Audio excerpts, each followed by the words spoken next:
পুরস্কার। রবীন্দ্রনাথ তার জীবনে প্রথম পুরস্কার পান তার বাবা মহর্ষি দেবেন্দ্রনাথ ঠাকুরের কাছ থেকে। একটি গান রচনা করার জন্য বাবা ছেলেকে এই পুরস্কার প্রদান করেন। এই ঘটনাটি একটি ঐতিহাসিক ব্যাপার।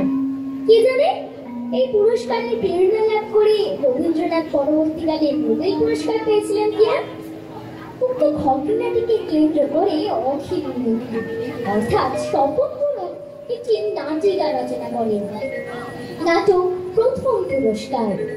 এই নাটকের পরিচালকরা হলেন কবি সৌম্যভান্ডারী, কবি অভিরূপ দাস, শ্রীকণ্ঠবাবু, মৈনাক মালিক, ঈশ্বর ভট্টাচার্য ও শ্যামচাঁদের ভূমিকায় জিৎ মৌল।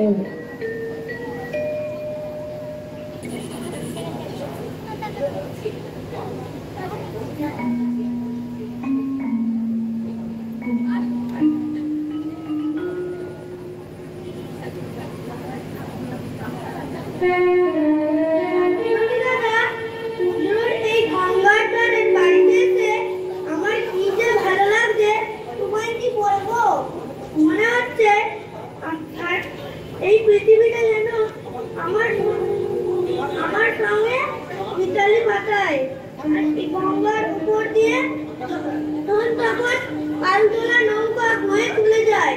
আমার মনে হয় আমি যেন ওদের সঙ্গে নিরুদ্দেশে যাত্রা করি।